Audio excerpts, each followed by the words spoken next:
والله عارفة إن الكيميا بانت على حياتي دلوقتي، وكل ما تحلي تلاقي نفسك بتغلط كتير. هنتكلم عن أخطاء الكيمياء وهل ممكن أقفل الكيمياء، ولو عندك تراكمات في الكيمياء ودي مهمة أوي تتصرف إزاي. السلام عليكم ورحمة الله وبركاته، أنا زهراء، أهلا بيكم في فيديو جديد. بصراحة أنا بجد كان نفسي حد يقول الكلام ده جدا، وأنا في ثانوية عامة بدل حرقة الدم اللي أنا كنت فيها. بجد يا جماعة أنا تعبت في الكيمياء دي تعب أنتوا مش ممكن تتخيلوه، بجد مش ممكن تتخيلوه أنا تعبت في المادة دي إزاي. يعني بجد كان بيحرق دم جدا من الأخطاء الكتيرة دي، وكان نفسي فعلا حد يقول الكلام ده بس ما حصلش نصيب بقى. ندخل في الموضوع بقى. اولا لازم تبقى فاهم الشرح كويس قوي قوي قوي. انا المستر بتاعي كان في الشرح كان بيرفكت جدا ما شاء الله عليه، كان بيشرح حلو قوي قوي. وقلت ده قبل كده برضو، فده علشان كده كان مريحني جدا في نقطه المذاكره، ان فعلا لما بتكون فاهم الدرس كويس بيسهل عليك المذاكره جدا، بتدخل في الحل بتبقى مرتاح جدا. فالشرح كويس وتكون فاهم الدرس كويس قوي، يعني ده حاجه كويسه جدا. لو مش متوفر الشيء ده ليك، اليوتيوب ما اثرش معانا في اي حاجه، ممكن تسمع من اليوتيوب. انا عامه ما سمعتش من اليوتيوب شرح كيمياء غير بس في المراجعات، بتفرج على الابواب مثلا كامله. دي الحاجه اللي انا شفت فيها اليوتيوب في الكيمياء، لكن الشرح بصراحه انا كنتش محتاجه. طب انا قلت الكلام ده ليه بقى؟ عشان في ناس مثلا ممكن تكون فاهمه الشرح كويس من المستر بتاعها وترجع تسمع شرح تاني من اليوتيوب، انتوا كده بتضيعوا وقتكم. انا فاهمه ان هي بتسهل المذاكره، انا فاهمه جدا انت لما تسمع شرح تاني وتفهم كويس ده بيسهل المذاكره بتاعتك، وانا برضو قلت ده على فكره قبل كده ان ده برضو بيسهل المذاكره بتاعتك. ولكن انت كده بتضيع وقتك. طالما ان انت فاهم الحاجه وخلاص متقنها، ممكن تذاكرها مره واحده وبعد كده تدخل في الحل، فده يعني هيوفر وقت. طالما فهمتها خلاص بقى ما نعيدش كتير عشان الوقت مهم قوي. الحل بقى، وده اساس الفيديو ده، امشوا على الخطوات دي بجد. اول حاجه تكون زي ما قلنا فهمت الشرح كويس، ذاكرت الدرس كويس جدا. بعد ما فهمت الشرح تذاكر الدرس كويس جدا. لازم يا جماعه بعد كده المذاكره بضمير اول حاجه بالنسبه لكم. كروته المذاكره دي ما عادش تمشي معانا خالص، وبقول الكلام ده على فكره كتير. اهم حاجه بالنسبه لنا المذاكره بضمير بقى عشان تريحنا بعد كده قدام في المراجعات. يبقى اول حاجه كده بالنسبه لنا ان احنا ايه، نذاكر بعد كده بضمير. خلاص بعد ما تذاكر بضمير تدخل في الحل على طول. ليه تدخل في الحل على طول؟ ما تستناش تكون المعلومه لسه ريفرش في دماغك فتطبق عليها فتثبت، فندخل في الحل على طول. تبدا تحل وتمشي، معلش امشي شويه في الحل. بعدين لما تخلص الحل كله تمسك الاجابات وبعدين تصحح الاجابات. يبقى انا كده حليت كويس، مسكت الاجابات بقى صححت من الاجابات. امشي حتى لو جالك غلط مثلا اعمل عليه علامه، علم على السؤال كده علامه وامشي. بعد كده افضل ماشي بس في الاجابات، علم عليها علامه وافضل ماشي ماشي ماشي لحد ما تخلص كل الاسئله تصحيح. بعد الخطوه دي هنعمل ايه بقى؟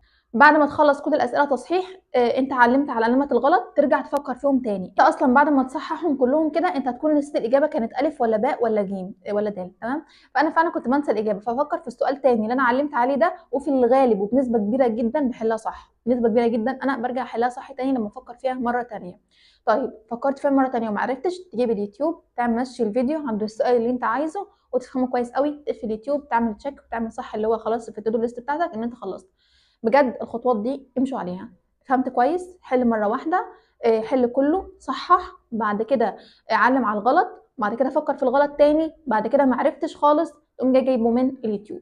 امشوا كده وبجد هي دي الخلاصه، يعني ده الصح. بصوا بجد اكتر ماده تعبت لي اعصابي في الحياه هي الكيمياء، رغم ان انا بحب الكيمياء جدا على فكره بحبها قوي، بس فعلا اكتر ماده تعبت لي اعصابي بسبب الاخطاء اللي كنت بغلطها في الشامل. يا جماعه بجد المده اكتر من شهر، اكتر بكتير جدا. كنت بحل كل يوم على الاقل بوكلت او اتنين كيمياء. شايفين كميه الجداول اللي قدامكم دي كلها؟ وكمان على فكره في ورق كنت احطه فوق بعضه كده اللي هو جداول الاسبوع الاسبوع الاسبوع. ملحوظه بس انا عايزه اقول حاجه، اوعوا ثم اوعوا ثم اوعوا كمان مره تعملوا جداول لاسبوع او شهر طالما لسه ما خلصتوش المنهج.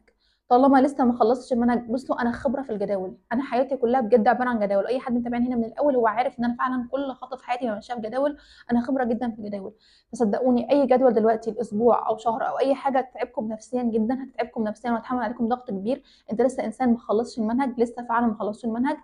انسب حاجه ليك انك تعمل تو دريست كل يوم، ولما يجي الوقت المناسب انك تعمل جدول اسبوع او جدول شهر انا بنفسي هاجي اقول وهقول لكم ازاي تمشوا عليه. لكن طالما انتوا لسه ما خلصتوش المنهج صدقوني دي بجد حاجه يعني هتضركم وهتاذيكم نفسيا، بجد هتاذيكم نفسيا جدا. مش هتقدروا تمشوا عليه ولا تعرفوا تمشوا عليه. انتوا فعلا ما خلصتوش المنهج، هتمشوا عليه ازاي اصلا؟ هتمشوا عليه ازاي؟ انت بتاخد جديد. فما تعملوش كده، ما تجوش على نفسكم كده. وصدقوني انا فعلا بقول لكم كل حاجه انا بعرفه نتيجتها كويس. خلونا في موضوعنا بقى بجد يا جماعه. كل يوم لمده اكتر من شهر كنت لازم اصطبح كده ببوكلت كيمياء او بوكلتين كيمياء. يعني احيانا كنت احل بوكلتين كيمياء، بس الطبيعي بتاعي او الرينج بتاعي ان انا بحل بوكلت كيمياء. يعني انا حاطه في الجدول بتاعي اللي هو بوكلت كيمياء كل يوم الصبح بصطبح الصبح كده على اخطاء الكيمياء، كل يوم الصبح اصطبح على وشها. طبعا ده كمان كان بعد ما راجعتها، يعني راجعت كل باب لباب لوحده، يعني كل باب راجعته واتقنته وحليت عليه، ودخلت على الشامل برده كنت بغلط كتير جدا، وكانت حاجه يعني بالنسبه للمجهود اللي انا بعمله كانت حاجه تضايقك جدا.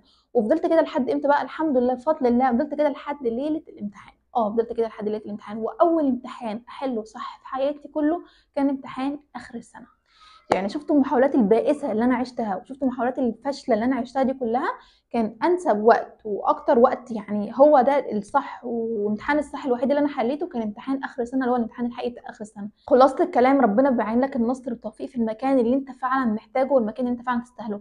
فكروا كده معايا، انا لو كان مثلا اول بوكلت حليته او حتى عاشر بوكلت حليته، كل بوكلت اصلا 50 سؤال يعني، لو حتى عاشر بوكلت حليته طلع معايا صح، هل كنت هكمل بالطاقه دي؟ هل كنت هحس بالتقصير وكنت هزود مجهودي؟ مستحيل كنت هزود المجهود. انا هزود مجهود ليه؟ ما انا بحل صح اهو. فصدقوني ربنا بيعين لكم التوفيق في المكان المناسب، وهو عارف وربنا متيقن ان طبعا عارف دي غلط. ربنا عالم، اللي هو عليم، ربنا عليم بكل حاجه. الكلمه دي طبعا حرام، ربنا عليم بكل حاجه، ربنا عليم بكل حاجه وعليم بحالنا. ففعلا بعين لنا التوفيق وعليكم الحاجه في الوقت المناسب ده، رغم كل المحاولات الفاشله دي كلها، لان استمراريتك هي النجاح. بجد انت طالما ان انت مستمر ان شاء الله هتوصل. فاوعى ابدا تحبطوا نفسكم من الاخطاء اللي بتجيلكم. اوعى برضه تحس ان انت بيرفكت. لو انت مثلا ما بيجيلكش اخطاء كتير برضه ما تحسش ان انت بيرفكت، ولو بيجيلك اخطاء كتير ما تحس بالتقصير. احساسك بالتقصير ده صدقني، احساسك بالتقصير هو الحاجه اللي بتخليك تكمل، هو الدافع اللي بيخليك تطور من نفسك بعد كده.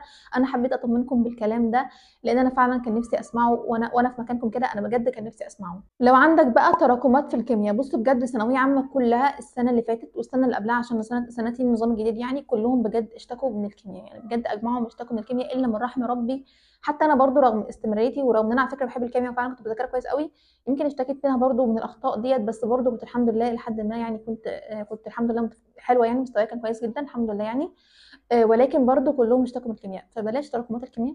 انا اتكلمت عن التراكمات، ازاي نمشي القديم بالجديد ونلم التراكمات في فيديو، ازاي نلم التراكمات ونمشي القديم مع الجديد. شوفوا الفيديو ده عشان بس مش عايز اطول عليكم الفيديو اكتر من كده، هسيب لكم اللينك في صندوق الوصف. شوفوا الفيديو عشان بس مش عايز اطول عليكم اكتر من كده. وما يهمكمش الشهر اللي انا قلته في فيديو التراكمات ده، مش ما يهمكمش الشهر اللي انا ذكرته في الفيديو ده. امشي بس بالجدول ده، واعرفوا دايما ان ما لا يدرك كله لا يترك كله. الحاجه اللي انت مش قادر تخلصها كلها ما تسيبهاش كلها، يعني لو حققت منها جزء من القديم ده احسن لك من ان انت تسيبها خالص. وفي المراجعه ان شاء الله اللي انت سبته ده تحاول تلمه تاني. ما لا يدرك كله لا يترك كله، ما تسيبوش كل حاجه. على قدر الامكان اضغط على نفسك، وعلى قدر الامكان تعال على نفسك. بجد كلهم اشتكوا من الكيمياء. الكيمياء ماده افكارها كتير، بقول لكم يا جماعه كل شامل بجد كل شامل كان افكاره غير الشامل اللي قبله، كل شامل بجد افكاره مختلفه عن اللي قبله، فكل شامل فيه اخطاء غير اللي قبله. فهي بتبقى كده يعني، فبلاش تراكمات احسن يعني. اخر حاجه بقى، هل ممكن نقفل الكيمياء؟ اظن بعد المحاولات البائسه اللي انتم سمعتوها بالفيديو ده تقدروا تردوا على نفسكم، تقدروا تقفلوا في الكيمياء على فكره. كل الموضوع ما عليكم الا هو شويه سعي وتعب وكام شهر كده، وان شاء الله الموضوع هيعدي. كام شهر بس، معلش يا جماعه تعالوا على نفسكم شويه، يعني حاجه بسيطه يعني مش هتفرق كتير. كام شهر تعالوا على نفسكم وان شاء الله تعدي، وممكن تقفلوها. فعلا ممكن تقفلوها. الموضوع يعني محتاج بس محاولات كتير. وعلى فكره قلت كام مره، التصحيح بتاعكم مش هيظلمكم، التصحيح مش هيظلمكم. اغتنموا الفرصه ان التصحيح مش هيظلمكم. فكل واحد كده هياخد حقه ان شاء الله.